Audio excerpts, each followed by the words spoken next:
Hello, Zanette. Good Can you hear me morning, okay? David. Yes. Terrific. Well, thanks for joining us, for everyone, and for everyone who'll be watching this on delay. I'm David Scherner, co-founder and CEO of Yole. This is my colleague, Zanette Johnson, our Director of Learning. Hi, Z.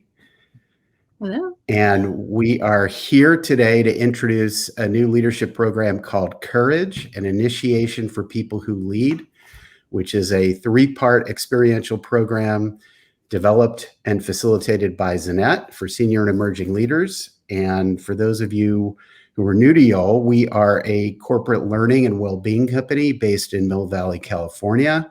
We operate all over the world, both virtually and in person.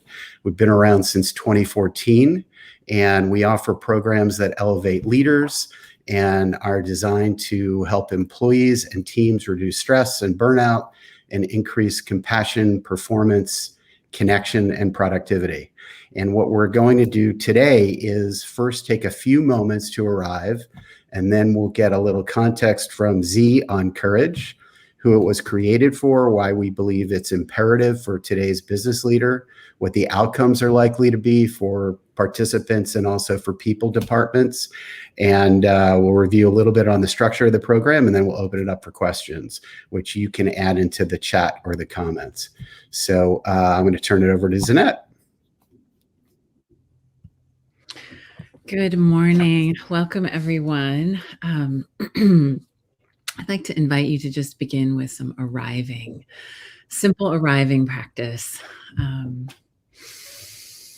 Take a moment to inhale fully and exhale fully, noticing where you are in space and time, where your body finds itself this morning.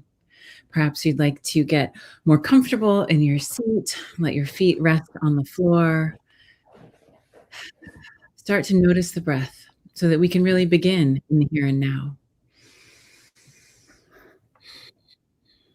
Perhaps you notice a little bit of discomfort in your body and some tension drifting away. Perhaps you notice a sense of greater ease, but it's the noticing that really matters, arriving to whatever you're beginning with your full presence. How often do we take time to really remember in this way that we are here, we are alive, we are present, and we are here for a purpose?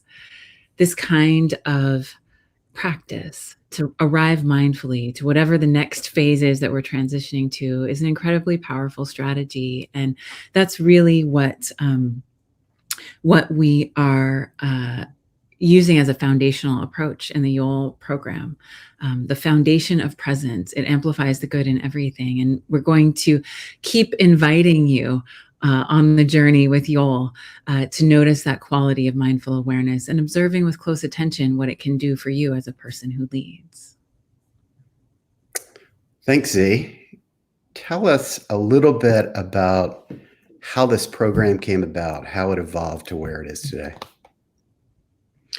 Well, there are a number of streams that have been the tributaries to the creation of the Courage program. And one of those is simply the pace of change and transformation that we're experiencing now. There are so many layers of life where we're in uncharted territory, and whether it's the personal, social, political, economic turbulence, it's everywhere. So the norms and the assumptions that have guided us really have fallen away. There's an opportunity here to move into that space of change and transformation and uncertainty with truth, with alignment between the values that we hold and the world that we want to create. So the fact that the world that's unfolding around us doesn't have easy analogs between the realities of the 5 years ago and 5 years into the future means that we're needing to draw from a different place inside of ourselves to proceed when we really don't know what to do, when our experiences just aren't informing us in the ways that we would expect. And I'd add to that adaptivity has always been a part of amazing leadership, allowing that flexibility and resilience to come through Authenticity and the presence of genuine love from leaders has always been important. But those ways of being and the skills of bringing those values to life has become even more important to be able to embody in this time. Knowing about it, talking about it, giving great inspiring speeches is not enough. We need more than information. We actually have to bring our nervous system along to navigate the new conditions and coax our hearts into new patterns of being able to expand when we meet with a challenge rather than contracting and isolating with the old defenses that have always been there. So that's why courage is not a class. It's not a course. It's an initiation program into new ways of being, a path to becoming and showing up in a different way. Embodied change is what we're called to now. The result of that, I would say, is a higher level of integrity between the values that we hold as leaders and the actions that we are practiced at embodying, what we can trust ourselves, we can trust our teammates to be able to do in those moments of distress. As far as the history of the Courage program, we taught a very successful program for Silicon Valley leaders where we would meet in a retreat-like setting over the course of several days. And Courage is really constructed for more opportunities for application and practice. So we want to open paths for you to absorb and experience this next level leadership in a variety of ways, so that participants have really internalized it by the end of the program. So we've designed it in a way where it spans over time, rather than just a few days. So earlier this month, Gartner came out with a new report on the top priorities for HR in 2023. And the number one priority was leader and manager effectiveness. And within the report, they highlighted the need for human-centric leaders, something, as you know, Z, we've been preaching for a long time. Specifically, they said that today's environment requires leaders to be more authentic, empathetic, and adaptive, and that these three imperatives represent a new call for leadership, human leadership. Why are these skills and qualities so important for senior and emerging leaders today? I have to say, it is awesome to have like the top trends in HR finally recognizing what we have been grounded in since the beginning of YOL. And the deeper perspective that takes into account the whole human experience, well-being and compassion, along with our mindfulness-based approach, that's been the basis for leadership from y'all's perspective all along. And there are like well-known critics, like you might know Jeffrey Pfeffer from the Stanford School of Business, that's gone into a lot of detail about what the leadership marketplace has been missing. And it's this, we've known that. These elements of human-centered leadership are the keys. And there was a time when people would look at it and say, that's fluffy stuff. You know, how do we measure those things? Ultimately, measuring is a challenge, but there are technologies, there are structures, and reliable elements that are involved in bringing these things forward in our practice and in our teams. Leadership is so much more than just things to do. It's about ways of being that we cultivate over time. The things that we have on our OKRs that we're challenging ourselves to do, those things can be done so much more effectively and so much more wisely when we have a network of relationships to inform them. Ultimately, what we're talking about is a paradigm for leadership that shifts from the individual to that of interdependence, the individual who is rooted in a network of relationship. So growing our empathy, cultivating a service-based orientation, that shifts our frame. It turns our attention to the human values that are what will carry us forward into achieving the future outcomes that we really desire of human-centered leadership. It's, again, going beyond looking at what we've got to get done this quarter, but also looking at the way we want to live and interact together in the long term. And I feel like it's important to say that this powerful reframe on leadership comes from recognizing that the leader isn't just an individual who somehow stands apart from their context. There's a depth and strength of leadership that comes from being rooted in the network of relationships.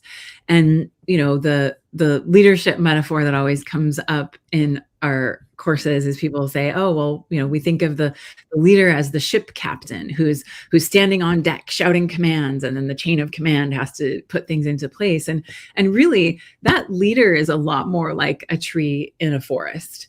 Our health, literally our health as a leader, is linked to the diversity of plants and animals and fungi, that mycelial web that we are connected to, that brings us what we need and allows us to send out what we need in those moments because we're part of a system. So that leader who's pursuing collective and shared goals in relational ways is going to thrive so much more richly than the one who believes their endeavor is separate or somehow needs to be set apart from what others on their team are doing.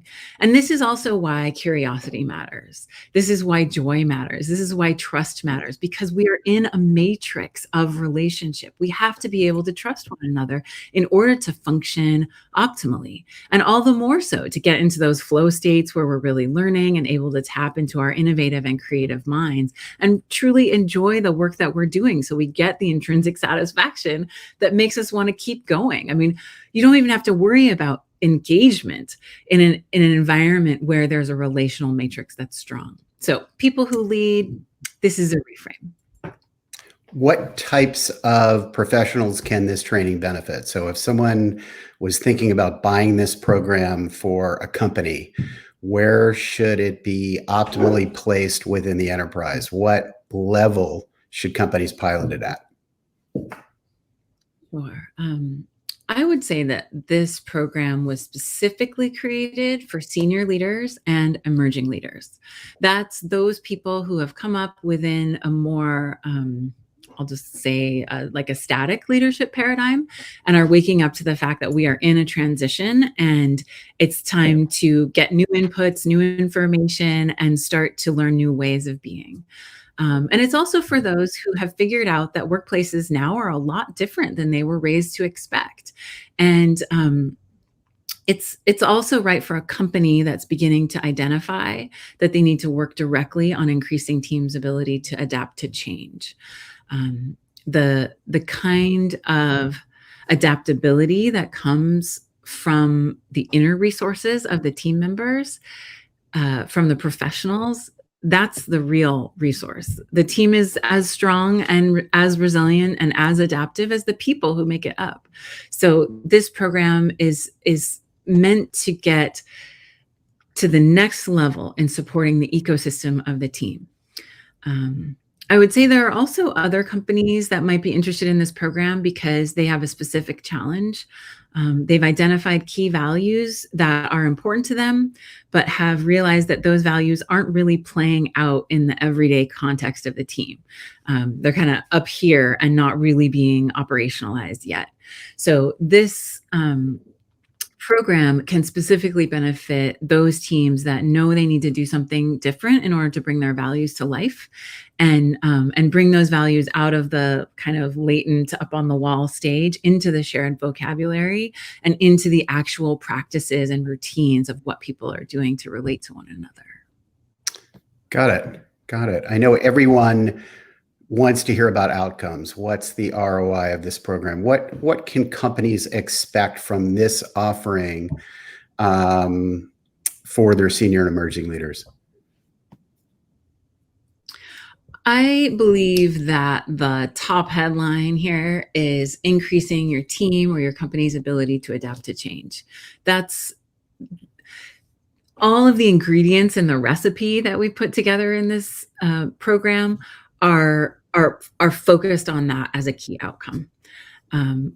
Additionally, it supports leaders in developing the human skills and the empathy that conventional leadership training leaves out.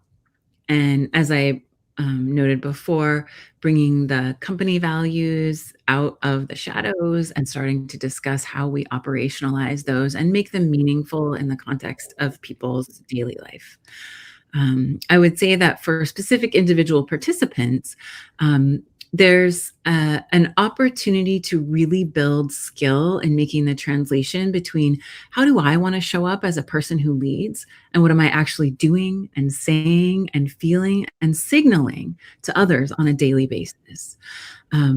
There's an increase in clarity about the values that you hold as a person who leads, a new frame for your leadership as a type of service itself, and enhanced skills for reflection on one's own strengths and limits, but also an experiential grasp of where your growth edges are, so that when you walk into the situation that you know is going to challenge you, that you've felt that already. You've been able to rehearse and prepare the parts of you that need to step up into a place of greater courage in order to meet the challenge at hand.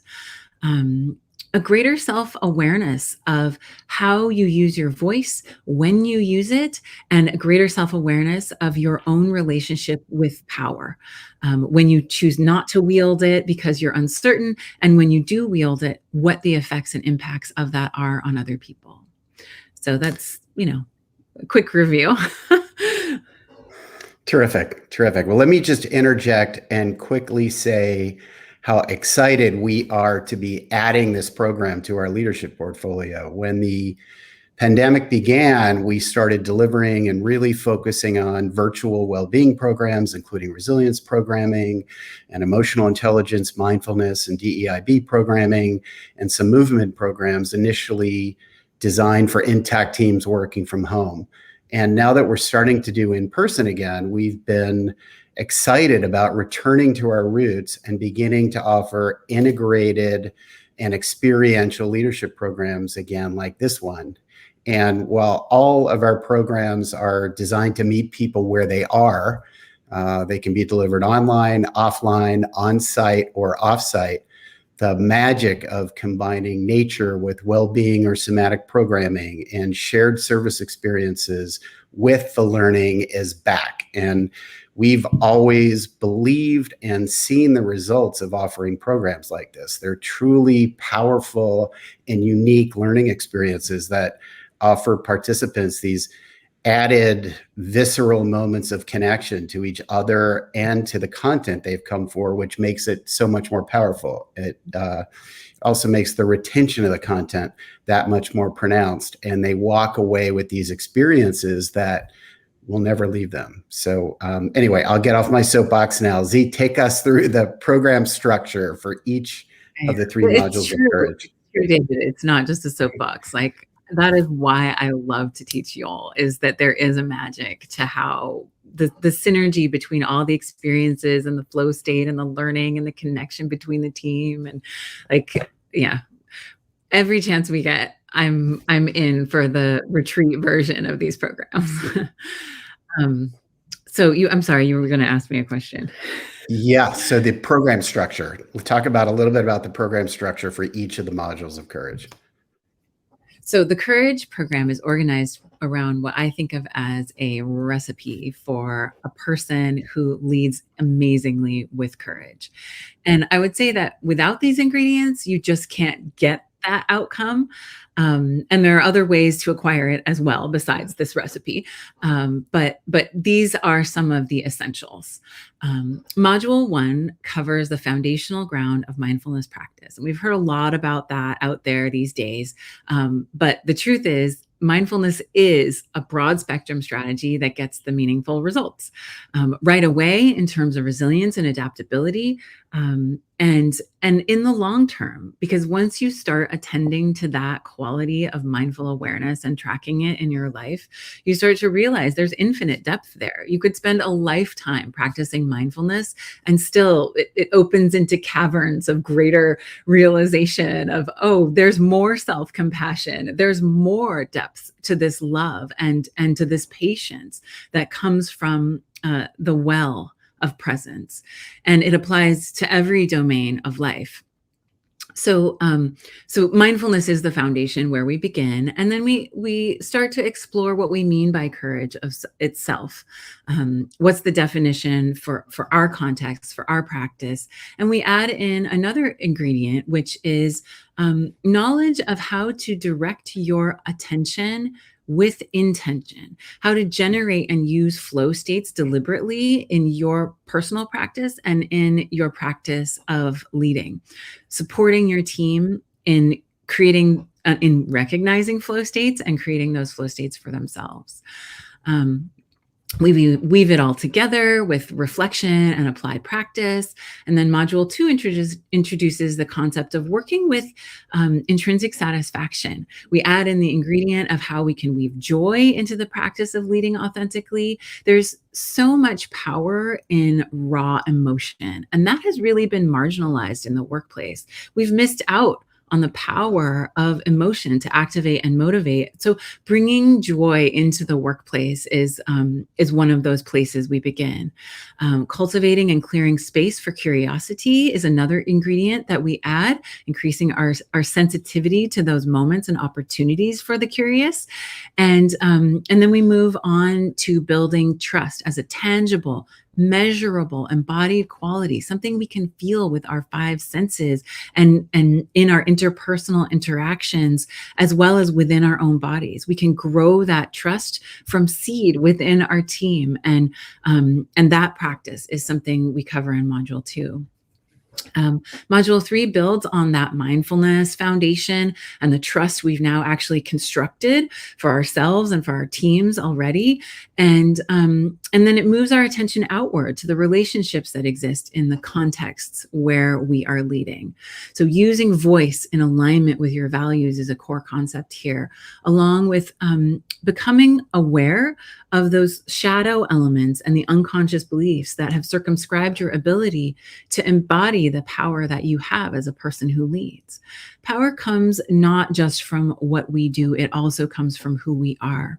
And so through the interactions and through the nexus of relationships, we have the opportunity to explore and challenge those familiar those familiar self-imposed and sometimes societally imposed limits and beliefs. We challenge them with radical honesty in module 3.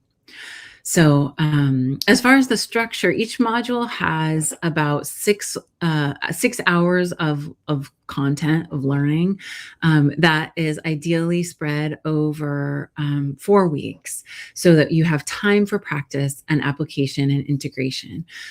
Those 4 90-minute sessions can be delivered on site or in person in a retreat-like setting, or they can be virtual. The options that we have now for hybrid delivery are also pretty exciting. We can start out in an in-person environment and then take our work online for a while and then come back in person to really feel and reflect together in a more retreat-like format. So there's a variety of contexts that we can adapt the material for. How do you see people changing when they go through this type of program, Z? I would say that the most consistent change that I've seen in people with this kind of work is a greater felt sense of integrity, being able to stand in the knowledge that their actions are actively coming into greater alignment with the values that they hold. It's a kind of self-efficacy, but it's more than that. It's an understanding that, yes, I can change. And as I'm changing, I'm realizing that I'm capable of directing this process, that it does matter that I do this work and I can see the effects of it within myself and within my relationships and within the ways that my team is interacting amongst itself or themselves. So that felt sense of integrity and the increased confidence that this work actually matters and it is bearing fruit now. I would add to that there is a broader set of kind of go-to strategies that people have and can access when they're making their moves in leadership. and a kind of ability to experience awareness of one's own feelings more fully. I've worked with a lot of people who almost feel blind to their own emotions because they've been told so often that they don't belong in leadership. They don't belong across gender, honestly. They don't belong in the practice of leadership. And so being able to become more aware of what you are feeling in the physiological and the nervous system matrix of the body, and understanding those feelings in relationship to your choices in the moment of action and the moment of crisis and challenge. I would say, and I think this is my personal favorite outcome that I delight when I see growing in people, is more fluid and accessible self-compassion and compassion for others. I see that as one of the key qualities for this new paradigm leadership, and it thrills me when I see people actually recognizing that they're changing in that way to have greater self-compassion for themselves and for their team members. Awesome. Thank you. So let's open it up for some questions. We're on a little bit of a delay here using our streaming software, but if anybody has any questions, you can pose them in the chat on LinkedIn in the comments, and we will take it from there. I've got a few questions I've gotten via email to start. So pricing, still finalizing. What I can say is that we'll have it finalized within the next couple of weeks, and the program will be in line with other similar programs, probably a little more affordable. There will be volume-based discounts as well as discounts for companies that purchase all three modules together. And you can contact us at teams@experienceyold.com, and we'll get back to you as soon as the pricing is finalized in the next few weeks. The second question that I've gotten is, will the program be available for individual leaders or just for companies? So initially, the program is focused on enterprise purchases of cohorts for their senior and emerging leaders, but it's highly possible that we will offer individual cohorts in 2023. And then finally, why is this approach so different from other leadership programs? I'm going to turn that over to you, Z. Why is this approach so different from leadership? And I feel like I've been talking about this the whole time. But I would say fundamentally, it's the opportunity to practice, reflect, and apply. There's time. It's experiential. It's designed for you to absorb and to integrate. And I think also the relational approach, that we're looking at the person who leads not as an isolated individual who's trying to transcend their context, but someone who is trying to move and work together with the context in order to lead in the direction of collective and shared values. Terrific. Well, I am not seeing any other questions right now. So, but we're available if you have any. So thanks everyone for joining us. We're super excited to launch this program. And please don't be concerned at all about reaching out to us at any time through LinkedIn, or just email us at teams@experienceyold.com, and we'll get right back to you. And in the interim, you can find out more about this program and other Yold programs at experienceyold.com. So thanks for joining us. Thank you, Z. Oh, it's been a pleasure. Thanks, David, for creating this space. Terrific. Bye, everybody.